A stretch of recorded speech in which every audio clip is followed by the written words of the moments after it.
ಓ ಅಯ್ಯೋ ಅರ್ಜೆಂಟ್ ಆಗ್ತಾ ಇದೆಯೇ ಏನ್ ಮಾಡೋದು ಇವಾಗ ಒಂದ್ ನಿಮಿಷ ಅದು ನಿನ್ ಬಗ್ಗೆ ಒಂದ್ ವಿಷಯ ಕೇಳ್ಪಟ್ಟಲ್ಲ ನಿಜನಾ ಏನ್ ವಿಷಯ ಒಂದ್ ಸಿಗರೇಟ್ ಇದೆಯಾ ನಂತ ಸಿಗರೇಟ್ ಇಲ್ಲಿ ಬರ್ತಾಯ್ತಪ್ಪ ಕೊಡು ಸರಿ ಅದೇನೋ ಕೇಳಲ್ಪಟ್ಟೆ ಅಂದ್ಯಲ್ಲ ಏನ್ ವಿಷಯ ಅದು ನಿನ್ ಹತ್ರ ಬೀಡಿದೆ ಅಂತ ಕೇಳ್ಪಟ್ಟಿದ್ದೇನೋ ನಿಜ ಹಾಗೆ ಬೆಂಕಿ ಪಣ್ಣ ಇದೆ ಅಂತ ಕೇಳ್ಪಟ್ಟಲ್ಲ ಎಲ್ಲ ಸುಳ್ಳು ನಿಜ ಅಲ್ಲ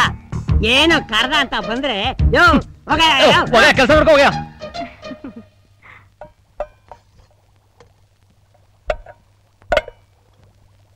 ಏನ್ ಹುಡುಕ್ತಾ ಇದ್ದೀರಾ ಏನಿಲ್ಲ ಅದಕ್ಕೆ ಇದೇ ತಾನೆ ಅಲ್ಲಲ್ಲ ತಗೊಳ್ಳಿ ಪರವಾಗಿಲ್ಲ ತಗೊಳ್ಳಿ ಥ್ಯಾಂಕ್ಸ್ ಅದಕ್ಕೆ